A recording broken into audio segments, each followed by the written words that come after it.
जमलेल्या माझ्या तमाम महाराष्ट्रप्रेमी बांधवांनो, भगिनींनो आणि मातांनो, या वर्षातली ही आपली तिसरी सभा आहे.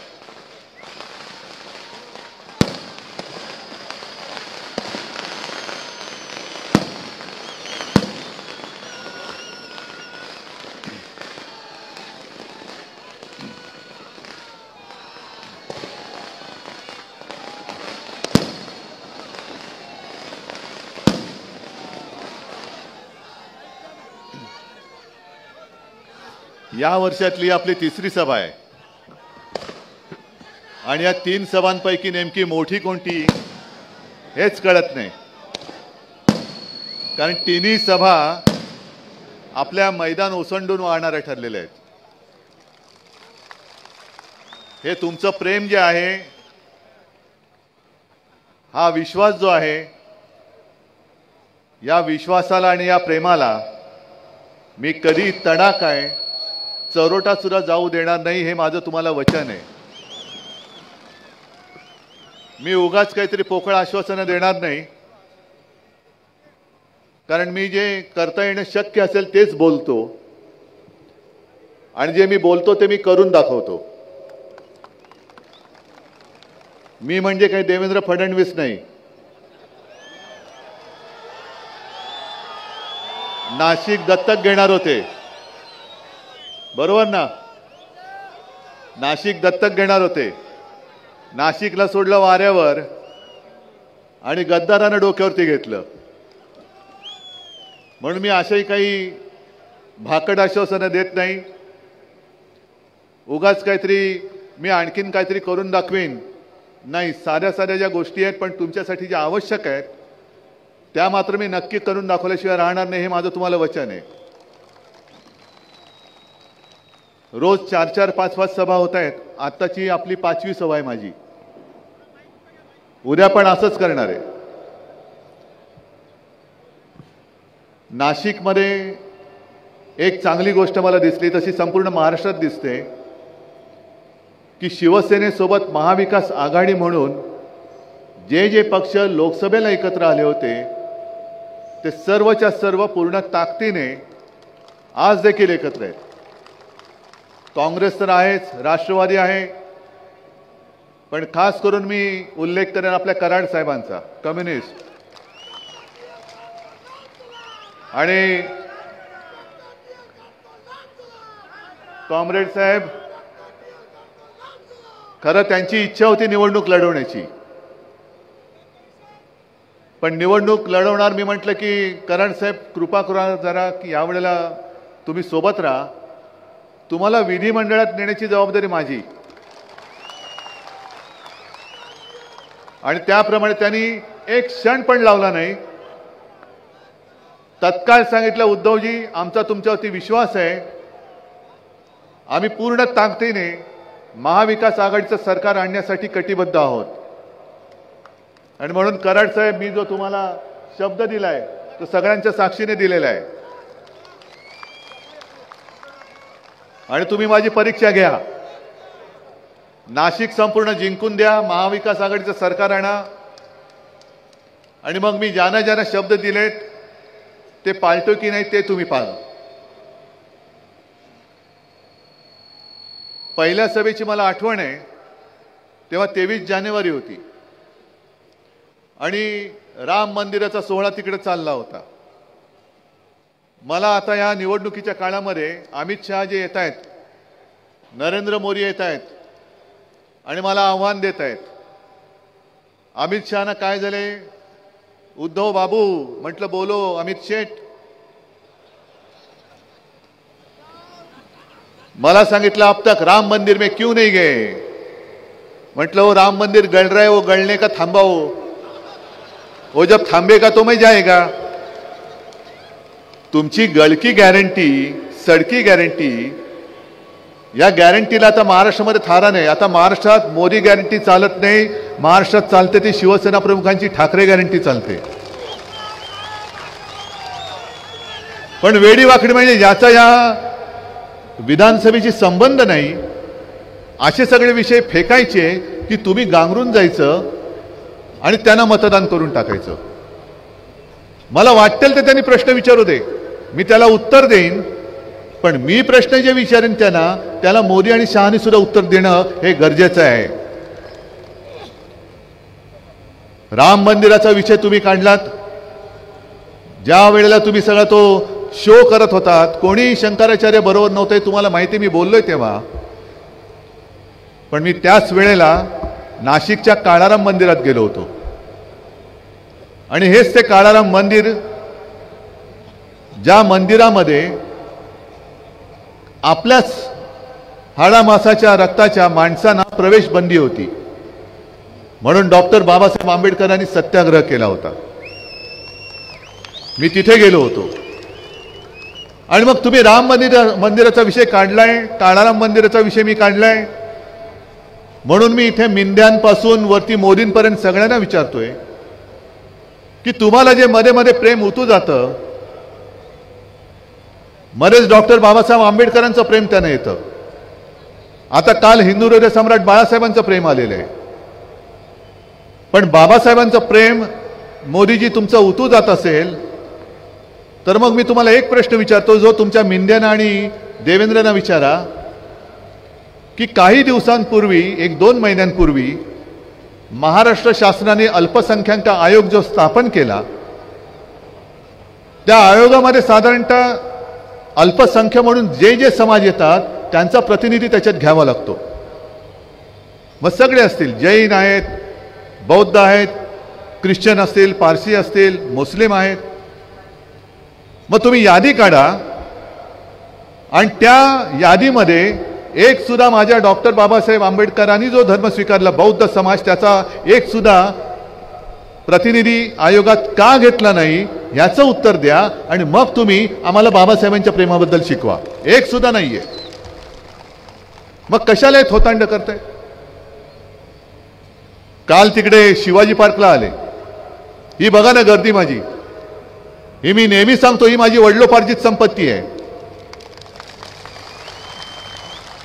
काल शिवाजी पार्क अर्ध नाही, अर्ध्याहून जास्त रिकामं होतं, अर्ध्याहून जास्त रिकामं.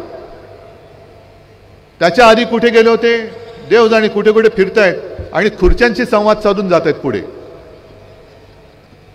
मग त्यांनी काल एक सांगितलं, माझं नाव नाही घेत, हल्ली घाबरतात वाटतं, कारण गेल्या वेळेला नकली संतान बोलेपर्यंत त्यांची मजल गेली होती.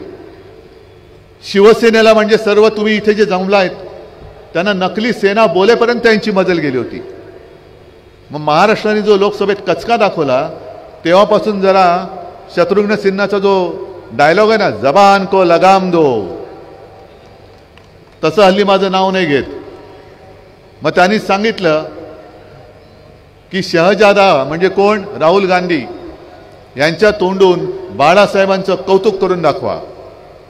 पहिलं म्हणजे मोदीजी, मी मागेही बोललो होतो, बाळासाहेब हे तुमच्या वर्गातले मित्र नव्हते, बाळासाहेब हे हिंदू हृदय सम्राट आहेत. त्याच्यामुळे तुम्ही पहिलं त्यांना हिंदू हृदय सम्राट बोलायला शिका. आणि आठवण द्यायची म्हटलं तर महाविकास आघाडीची जी सभा शिवाजी पार्कला झाली होती, मी स्वतः होतो, माझ्या समोर राहुलजींनी आपल्या शिवसेना प्रमुखांच्या स्मारकाला अभिवादन केलेलं आहे. आणि मग जसं बाबासाहेबांच्या प्रेमाचं थोतांड जे तुम्ही सांगतात, मी बोललो तसंच, जर तुमचं प्रेम हिंदू हृदय सम्राटांवरती खरोखर असेल तर तुमच्या अमित शेटना विचारा की बाळासाहेबांच्या त्या खोलीमध्ये, जी आम्ही खोली मानत नाही, आमच्यासाठी पवित्र मंदिर आहे, त्या खोलीमध्ये त्यांनी जो मला दिलेला शब्द हा का मोडलात? जो शब्द तुम्ही मला दिला होता तो तुम्ही मोडलात. ज्या शिवसेना प्रमुखांनी तुम्हाला पाठिंबा दिला होता, अगदी कठीण काळामध्ये पाठिंबा दिला होता, ती शिवसेना तुम्ही संपवायला का निघालात? तुम्ही माझ्याशी का कसे वागला ते आता लोकांना माहिती आहे, पण तरी क्षणभर धरून चाला की मी तुमच्याशी नालायकपणा केला असेल तर तुम्ही माझ्याशी वैर घ्यायला पाहिजे होतं. तुम्ही शिवसेना प्रमुखांची शिवसेना संपवायला निघालात. पक्ष चोरला, चिन्ह चोरलं, आणि त्या गद्दारांच्या प्रचाराला देशाचे पंतप्रधान येतात. कि देखो देखो कैसा गद्दार है, ऐसा गद्दार पुण्या दुनिया में नहीं है. एवढी लाजिरवाणी परिस्थिती देशाच्या राजकारणात आजपर्यंत कधी बघितली नव्हती आणि कोणी अनुभवली नव्हती. म्हणजे एखादा चोर समजा आपलं काहीतरी पाकिट मारलं किंवा घरी दरोडा घातला तर पोलीस त्याला पकडतात, पण तो चोर असं ते चोरीचा माल घेऊन फिरत नाही. बघ बघ हे तुझं मी चोरलंय आणि ते आता माझंच आहे. तसे हे सगळे गद्दार चोर. मी तर त्यांना जाहीर आव्हान देतोय, मिंदेनं आव्हान देतोय की जर तुम्ही खरोखर मर्दाची औलाद असाल तर तुम्ही माझ्या वडिलांच्या ऐवजी स्वतःच्या वडिलांचा फोटो लावून मतं मागून दाखवा. मग कळेल स्ट्राईक रेट म्हणजे काय असतो तो. तुम्ही लोकांना संभ्रमात टाकताय. माझं चिन्ह चोरून निशाणी जुनी दाखवून जणू काही असा आभास आणताय की हीच खरी शिवसेना. आणि मी निवडणूक आयोगाला सुद्धा वारंवार सांगतोय की तुम्ही चिन्ह माझं इकडचं तिकडे करू शकाल कदाचित, कारण तो तुमचा अधिकार आहे. पण शिवसेना हे नाव माझ्या वडिलांनी माझ्या संघटनेला दिलेलं आहे, ते बदलण्याचा अधिकार मी निवडणूक आयोगाचा मानत नाही, मानायला मी तयार नाही. पण या विधानसभेच्या निवडणुकीमध्ये मी राज्यभर जे काय फिरतोय, जसं मगाशी वसंतराव तुम्ही बोलत होतात की गुंडागर्दी वाढते, कोयता गँगची दहशत वाढते, ड्रग्ज सगळीकडे पसरतायत. काय कोण जबाबदारी घेणार त्याची? महिलांवरती अत्याचार वाढतायत आणि देवेंद्र कोणत्या युगामध्ये राहत आहेत? काल शिवाजी पार्कवरनं त्यांनी मला दुसरं एक आव्हान दिलं आणि सगळ्यांना एक आवाहन केलं की तुम्ही सगळ्यांनी मतांचं धर्मयुद्ध करा. करा ना. काय मतांचं धर्मयुद्ध म्हणजे काय असतं देवेंद्रजी, जरा सांगा ना आम्हाला. आमचं जे काय मशाल गीत आहे लोकसभेच्या निवडणुकीत आम्ही तयार केलेलं, जो तुमचा नोकर आहे निवडणूक आयोग, त्यांनी आम्हाला सांगितलं त्यातले 2 शब्द काढा. एक हिंदू हा तुझा धर्म आणि जय भवानी जय शिवाजी. हिंदू हा तुझा धर्म हे काढून टाकणारा तुमचा नोकर निवडणूक आयोग आम्हाला सांगतो आणि तुम्ही त्याच वेळेला सगळ्यांना सांगता धर्मयुद्ध करा. मग देवेंद्रजी नेमका धर्म आहे तरी कोणता तुमचा? आम्ही धर्माच्या नावावर मतं नाही मागितली. आज तुमचं जे काय चाललेलं आहे या भाजपचं, त्यांच्याकडे काही मुद्दे नाहीत. अरे धर्मयुद्ध म्हणण्यापेक्षा स्वतःची कर्म काय आहेत ती पहिली लोकांना सांगा ना, की आम्ही हे तुमच्यासाठी केले म्हणून आम्हाला मतं द्या. जसं मी सांगतो, मी 2.5 वर्ष मुख्यमंत्री होतो, पण 2.5 वर्षाच्या काळामध्ये कोरोनासारखं संकट हे संपूर्ण जगावरती आलेलं असताना देशामध्ये सातत्याने कोरोनापासून आपली जनता वाचवण्यामध्ये महाराष्ट्र नंबर 1 होता. नंबर 1. गुजरातमध्ये सार्वजनिक चिता पेटल्या होत्या, उत्तर प्रदेशमध्ये सार्वजनिक चिता पेटल्या होत्या, गंगेमध्ये प्रेत वाहत होती, पण महाराष्ट्रामध्ये असं एक सुद्धा मृतदेहाची विटंबना आपण होऊ दिली नव्हती. एवढंच नाही तर औषध असो, ऑक्सिजन असो, रुग्णशय्या असो, कुठेही कसलेही कमी आपण पडू दिली नव्हती. त्या काळात सुद्धा मी शिवभोजन 10 रुपयामध्ये देतोय, अजून चालू आहे की नाही मला माहिती नाही, पण काही काळासाठी मोफत शिवभोजन आपण दिलं होतं. रोजगार आणत होतो. 6.5 लाख कोटीचे सामंजस्य करार आपण महाराष्ट्रासाठी केले होते. आणि त्याही पेक्षा महत्त्वाचं म्हणजे कोणी न मागता मी माझ्या नागपूरच्या पहिल्या अधिवेशनात शेतकऱ्यांना कर्जमुक्त करून दाखवलं होतं. मग असं काहीतरी सांगा. आज महाराष्ट्राने तुम्हाला लोकसभेमध्ये लाथा घातल्यानंतर तुम्हाला बहिणी आहे ते कळलं. लाडकी बहीण का आमच्या कोण लागत नाहीत त्या? बहिणीला नुसते पैसे देऊन नाही चालणार, बहिणीची सुरक्षा करणं हे भावाचं काम असतं आणि ते आम्ही करणार आहोत, आम्ही करतो आहोत. आणि त्यासाठी तर शिवसेना प्रमुखांनी शिवसेनेची स्थापना केली. माझ्या आजोबांचं दसरा मेळाव्यातलं पहिलं भाषण हे आत्ता सुद्धा माझ्या फोनमध्ये आहे आणि त्याच्यात त्यांनी स्पष्ट म्हटलंय की तुमच्या देखत तुमच्या समोर जर आपल्या आया बहिणीची कोणी छेड काढली तर काढकन त्यांच्या कानाखाली आवाज निघाला पाहिजे. ह्याच्यासाठी तर शिवसेनेची स्थापना झाली आणि ती शिवसेना तुम्ही संपूर्ण टाकायला निघालात. मी मराठवाड्यामध्ये गेलो होतो, विदर्भात गेलो होतो. 2 प्रोजेक्ट, एक तो नागपूरमध्ये आपण आणत होतो टाटा एअरबस, बोलणी चाललेली होती. मी मुख्यमंत्री होतो तेव्हा, जवळपास सगळं ठरत होतं. सरकार पाडलं आणि प्रोजेक्ट नेला गुजरात, अहमदाबादला. आत्ता 15-20 दिवसापूर्वी आपल्या डोळ्या देखत धूमधाम मध्ये त्याचं उद्घाटन केलं मोदीजींनी. संभाजीनगरला गेलो तो, छत्रपती संभाजीनगर, तिकडे तो मेडिकल डिव्हाइस पार्क आपण आणत होतो. मेडिकल डिव्हाइस पार्क मराठवाड्यात जर का आला असता तर किमान 1 लाख युवक आणि युवतींना तिथे रोजगार मिळाला असता. किमान 1 लाख. कुठे नेला? गुजरात. सगळं काही गुजरात गुजरात गुजरात. आमचं भांडण इकडे आहे. आम्ही गुजरातचे काही द्वेष्टे नाही आहोत. गुजराती लोकांशी आम्ही काय शत्रू म्हणून बघत नाही त्यांना. पण आमच्या हक्काचं जे काही आहे ते उचलून तुम्ही गुजरातला नेताय आणि परत बेशरमपणाने माझ्या महाराष्ट्राकडे मतं मागायला येत आहे. याला आमचा आक्षेप आहे. आम्हाला आमच्या हक्काचं पाहिजे. महाराष्ट्र कधी दुसरं कोणाचा ओरबाडून घेणारा नाहीये. तो स्वतःच्या हिमतीवरती, स्वतःच्या ताकदीवरती सदैव उभा राहणार आहे. आणि एवढंच नाही तर ज्या ज्या वेळेला देशावरती संकट येतं त्या त्या वेळेला महाराष्ट्र पहिलं छातीचा कोट करून देशाच्या रक्षणासाठी धावून जातो. आज आपण ज्या मैदानात जमलोय ते सुद्धा अनंत कान्हेरे मैदान. कोण होते अनंत कान्हेरे? काय वय होतं त्यांचं? कशासाठी फाशी गेले? काय केलं त्यांनी? काय माहिती होतं त्यांना की आपण ज्या कारणासाठी फाशी जातोय, ज्या देशासाठी फाशी जातोय, तो देश या अशा नतद्रष्टांच्या हातामध्ये जाणार आहे. तेव्हा त्यांनी हे नाही बघितलं की माझ्या महाराष्ट्रासाठी मी काम करीन. नाही, त्यांनी संपूर्ण देशाचा विचार केला. मग संपूर्ण देशासाठी आपला बलिदान देणारी माणसं, क्रांतिकारक ज्या महाराष्ट्राने जन्माला घातली, त्या महाराष्ट्राबरोबर तुम्ही असा वैरभाव का करतात? या नाशिकमधनं आजपर्यंत तुम्ही कितीतरी वेळेला भाजपाचे आमदार निवडून दिले. आम्हीच होतो त्यांच्याबरोबर, आपणच होतो त्यांच्याबरोबर. 2019ला आपणच, म्हणजे मी तेव्हाही आलो असेल इकडे युतीचा प्रचार करायला. पण त्याच्यानंतर आत्ताची जी काही परिस्थिती आलेली आहे ही बघितली आणि त्यांची जी नीती आहे, वापरा आणि फेका.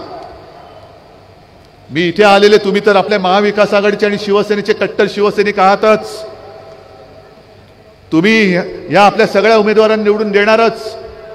पण जे कोणी या चॅनलच्या माध्यमातून महाराष्ट्रभर माझं भाषण ऐकत असतील त्या इतर पक्षाच्या कार्यकर्त्यांना आणि मतदारांना पण मी सांगतोय, अगदी भाजपच्या लोकांना सुद्धा सांगतोय, आज बघा ना केवढी गर्दी व्यासपीठावरती उसळली शिवसेनेत प्रवेश करायला. मी त्या सगळ्यांना सांगतोय की तुम्ही असाल भारतीय जनता पक्षाचे, तुम्ही असाल कोणत्या मिंद्याचे तर कोणी असूच शकत नाही, अजित पवारांचे असाल, आणखीन कोणी असाल, पण कृपा करून आपला महाराष्ट्र हा गुजरातच्या चरणी जे व्हायला निघालेत त्यांना मत देऊ नका. हे मी जाहीर आवाहन आज तुमच्या माध्यमातून आणि या चॅनलच्या माध्यमातून करतो. ही एक प्रकारे महाराष्ट्राची गद्दारी होईल. जे महाराष्ट्र खतम करायला निघालेत, महाराष्ट्र लुटतायत, त्या महाराष्ट्रद्रोह्यांच्या हातामध्ये किंवा महाराष्ट्रद्रोह्यांना मत देणं म्हणजे ही आपल्या महाराष्ट्राशी केलेली गद्दारी ठरेल. मी माझ्यासाठी लढत नाहीये. अनेक जण विचारतात मला की उद्धवजी तुमच्या अस्तित्वाची लढाई आहे का? म्हटलं माझं अस्तित्व हे ठरवणार आहेत, मोदी शहा नाही. हे जोपर्यंत माझ्यासोबत आहे तोपर्यंत माझं आयुष्य आहे. हे ज्या क्षणी माझ्या डोक्यावरचा हात काढतील त्या क्षणी उद्धव ठाकरे संपेल. पण जोपर्यंत माझ्या अंगामध्ये श्वास आहे, प्राण आहे, तोपर्यंत मी माझा महाराष्ट्र लुटायला देणार नाही. महाराष्ट्राचा घात जो करेल त्याला प्रतिकार करणार म्हणजे करणारच. संपूर्ण महाराष्ट्र आज ग्रासलेला आहे अनेक ठिकाणी. म्हणजे मी गेल्या वेळेला पण आलो होतो, लोकसभेची निवडणूक झाली, मोदींची सभा झाली होती आज सुद्धा ते चित्र माझ्या डोळ्यासमोरून हलत नाहीये. एका शेतकऱ्यांनी उभं राहून मोदीजींना कांद्याविषयी बोललं होतं, काय नजरेने मोदींनी त्यांना पाहिलं होतं आणि त्याला बाहेर काढला गेला होता. म्हणजे शेतकऱ्यांनी त्याच्या विषयाबद्दल प्रश्न नाही विचारायचे, नुसत्यांचं गुणगान गायचं, नुसत्यांचा उदो करायचा, पण आमच्या कांद्याला भाव कधी मिळणार हे विचारणं हा गुन्हा झालेला आहे. सोयाबीनला भाव कधी मिळणार हे विचारणं हा गुन्हा झालेला आहे.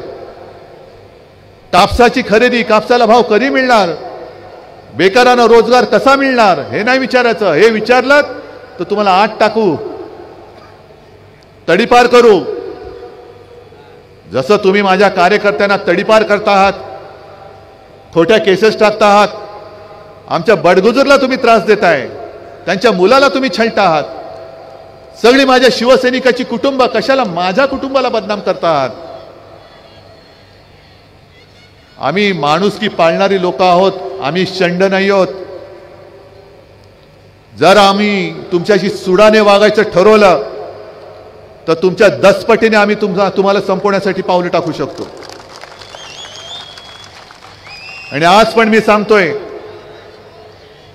की 10 दिवस थांबा.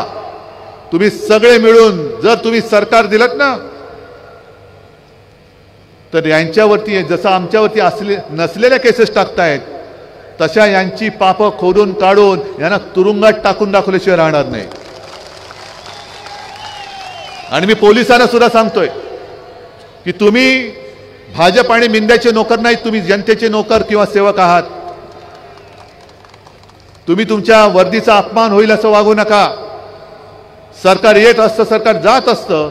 उद्याचं सरकार आहे आमचं आहे, उद्याचं सरकार आहे आमचं आहे.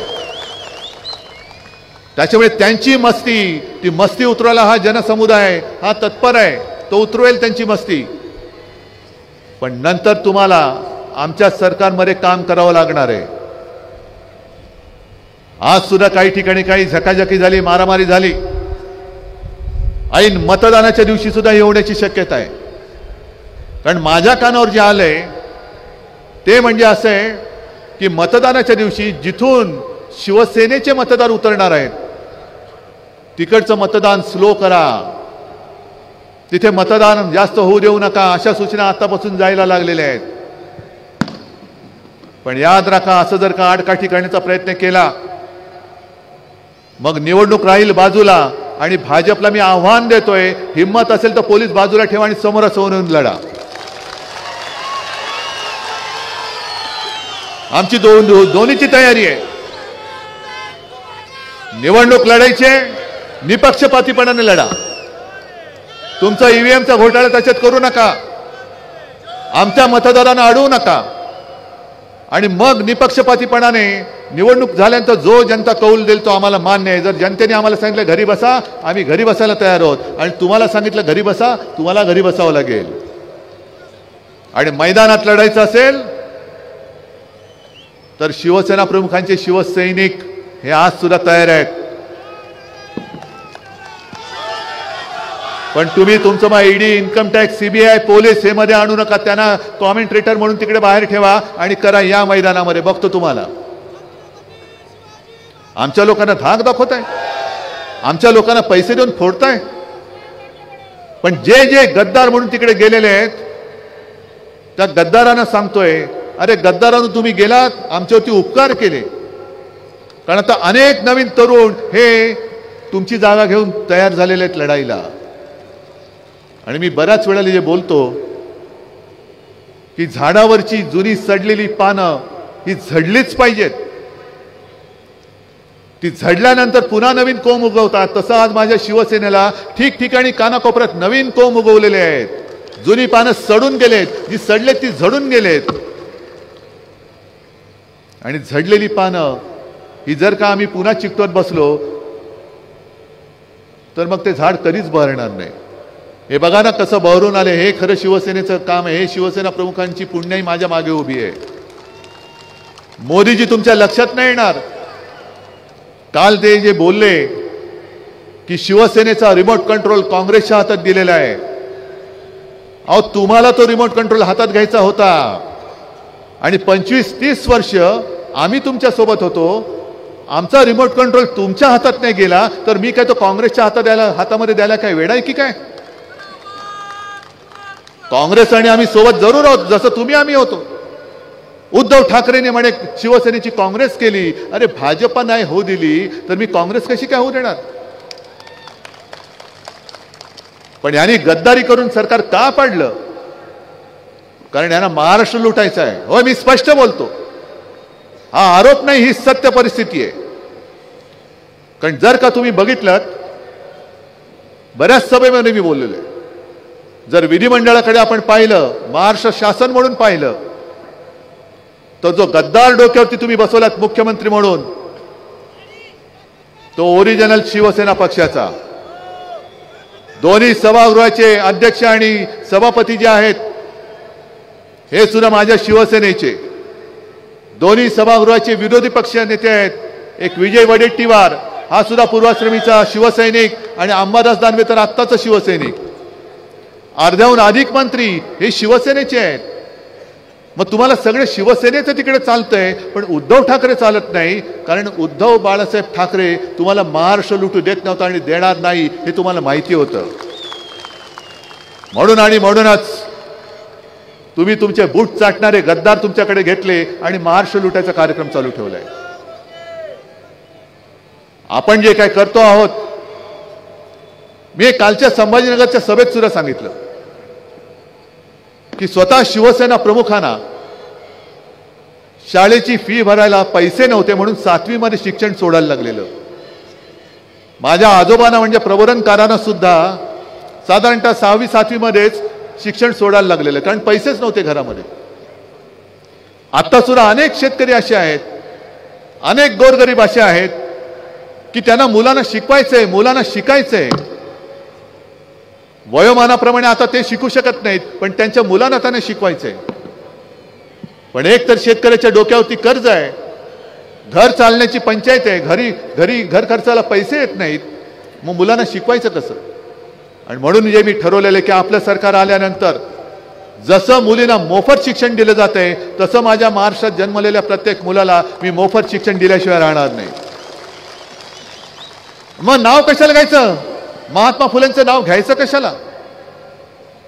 त्यावेळेला जर का महात्मा ज्योतिराव फुले आणि सावित्रीबाई यांनी पुढाकार घेतला नसता तर मुली शिकूच शकल्या नसत्या. त्यावेळेला मुलींना शिकवणं, मुली शिकणं म्हणजे जणू काय मोठा गुन्हा होतोय. मग तो जो काय काळ होता किती वर्षांपूर्वीचा, तेव्हा हे धाडस आमच्या महात्मा ज्योतिराव फुलेंनी केलं, सावित्रीबाई फुलेंनी केलं. त्या प्रसंगी त्यांनी धोंडमार सहन केली, शेणमार सहन केली, पण हटले नाहीत. ते हटले नाहीत. आणि त्यांनी ते ज्या वेळेला केलं त्यावेळेला केलं म्हणूनच आज आपल्या देशाला महिला राष्ट्रपती आहेत. नाहीतर मुली काय, महिला काय घराच्या बाहेरच पडू शकला नसतं. मग हातामध्ये कोणतीही सत्ता नसताना या दाम्पत्याने एवढं मोठं काम, क्रांती करून दाखवली. मग हातात सत्ता आल्यानंतर मी माझ्या महाराष्ट्रातल्या मुलांना मोफत शिक्षण देऊ शकणार नाही? द्यायलाच पाहिजे. कारण महाराष्ट्राची एक संस्कृती आहे.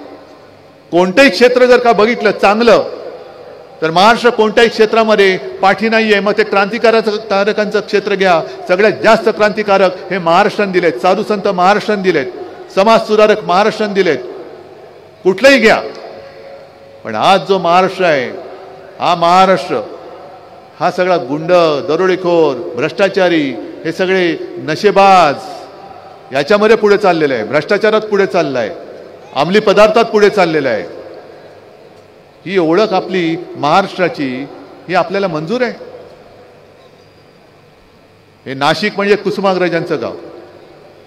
त्यांना काय वाटत असेल की अरे काय माझा महाराष्ट्र, काय मी यांना देऊन गेलो आणि कसा हा महाराष्ट्र चाललेला आहे. ही महाराष्ट्राची ओळख बदलणारी ही निवडणूक आहे. जर तुम्हाला ज्या दिशेने महाराष्ट्र चाललेला आहे ते मंजूर असेल तर अवश्य जा. पण समोर अंधार आहे आणि अंधार दूर करायचा असेल तर शिवसेनेची मशाल हातामध्ये घ्या. मी हा वचननामा इकडे, हा तुम्हाला वाटेल की हा एवढूसा वचननामा काय, पण ह्याच्यामध्ये 10 महत्वाच्या गोष्टी दिलेल्या आहेत. आणि त्या महत्त्वाच्या गोष्टीमध्ये जसं घर चालवायला हल्ली कठीण झाले, महागाई वाढत चालले, ज्याप्रमाणे जसं बबनराव तेव्हा तुम्ही मंत्री होतात, 95 साली 5 जीवनावश्यक वस्तूंचे भाव आपण स्थिर ठेवून दाखवले होते. आपलं सरकार आल्यानंतर पुन्हा 5 जीवनावश्यक वस्तूंचे भाव शेतकऱ्याचं नुकसान होऊ न देता मी स्थिर ठेवून दाखवल्याशिवाय राहणार नाही. माझ्या माता भगिनींना 3000 रुपये तर देणारच आहोत, पण त्याचबरोबर त्यांना सुरक्षा सुद्धा देणार आहोत. अशा अंगणवाडी सेविकांचं मानधन वाढवणार आहोत. सरकारी कर्मचाऱ्यांना जुनी पेन्शन योजना लागू करणार आहोत. 25 लाखापर्यंत कॅशलेस मेडिकल सेवा आपण उपलब्ध करून देणार आहोत. अशा अनेक गोष्टी आपल्याला करायच्या आहेत. तुमचा विश्वास कोणावर आहे? कारण सगळेच बोलतात मी हे करणार, मी ते करणार. तुमचा विश्वास कोणावर आहे? मोदी गॅरंटीवरती आहे का उद्धव बाळासाहेब ठाकरे गॅरंटीवरती आहे? मी या वचननाम्याचं जे कव्हर केलेलं आहे, स्वावलंबी महाराष्ट्र, सर्वोत्तम महाराष्ट्र, माझा महाराष्ट्र हा परावलंबी मी होऊ देणार नाही. गुजरातच्या चरणी तो झुकू देणार नाही. मोदी शहांच्या हातामध्ये तर मी जाऊच देणार नाही. माझा महाराष्ट्र स्वावलंबी आणि सर्वोत्तम महाराष्ट्र असेल. आणि म्हणून मी माझ्या वचननाम्याचं शीर्षक ठेवलंय, ते तुम्हाला पटते की नाही ते बघा. कुटुंब प्रमुखाचा वचननामा. मंजूर आहे? कारण तुम्ही जे मला एक आदराचं स्थान दिले, प्रेमाचं स्थान दिले. अरे मुख्यमंत्री होतात आणि जातात, पण हे भाग्य फार थोड्यांच्या नशिबी येतं ज्याला कोणीतरी आपल्या कुटुंबातील एक मानतं. हे भाग्य मला लाभलं, हे आशीर्वाद तुमचे मला लाभले. आणि म्हणून एकच सांगतो की हे जे एक नातं आपलं निर्माण झालेलं आहे, काही जण माझ्यावरती टीका करतात, हे आणि यांचं कुटुंब. हो आहेच, मी माझ्या कुटुंबाची जबाबदारी घेतलेलीच आहे आणि हे माझं कुटुंब आहे. हेच तर माझं कुटुंब आहे. जसं कोरोनाच्या काळामध्ये माझे कुटुंब माझी जबाबदारी म्हणून मी पुढे आलो होतो आणि तुम्ही सगळं माझं ऐकत होतात, मग हेच तर माझं कुटुंब आहे. मी कोरोनाच्या काळात सुद्धा जबाबदारी घेतली होती, आज पण घेतले आणि उद्या पण घेणार आहे. पण कुटुंबाचं म्हटल्यानंतर जे मी तेव्हा तुम्हाला सांगत होतो कोरोनाच्या काळात, ते सगळं तुम्ही ऐकलं. त्याच नात्याने मी आज तुम्हाला सांगतोय, तमाम जनतेला सांगतोय की तुम्ही कोणत्याही पक्षाचे असाल, पण जो जो महाराष्ट्राचा घात करायला निघालाय, जो आपला महाराष्ट्राचा गुजरात करायला निघालेला आहे, अशा कोणत्याही उमेदवाराला मत तुमचं मिळता कामा नये, मत जाता कामा नये. प्रत्येक मत हे तुमच्या भविष्यासाठी आणि आपल्या महाराष्ट्रासाठी त्या 20 तारखेला पडलं पाहिजे. मंजूर आहे? सगळे जरा हात वर करून सांगताय. मग एवढे हात जर का एकत्र आले तर कोणाची हिंमत आहे महाराष्ट्र लुटायची? बस, मग या हाताने येत्या 20 तारखेला हे पवित्र काम तुम्हाला करावंच लागेल. आणि आपली निशाणी काय? मशाल. जिथे जिथे मशाल असेल तिथे मशाल. हाताचा पंजा असेल तिकडे हाताचा पंजा, आणि जिथे तुतारी असेल तिकडे तुतारी. धन्यवाद. जय हिंद, जय महाराष्ट्र.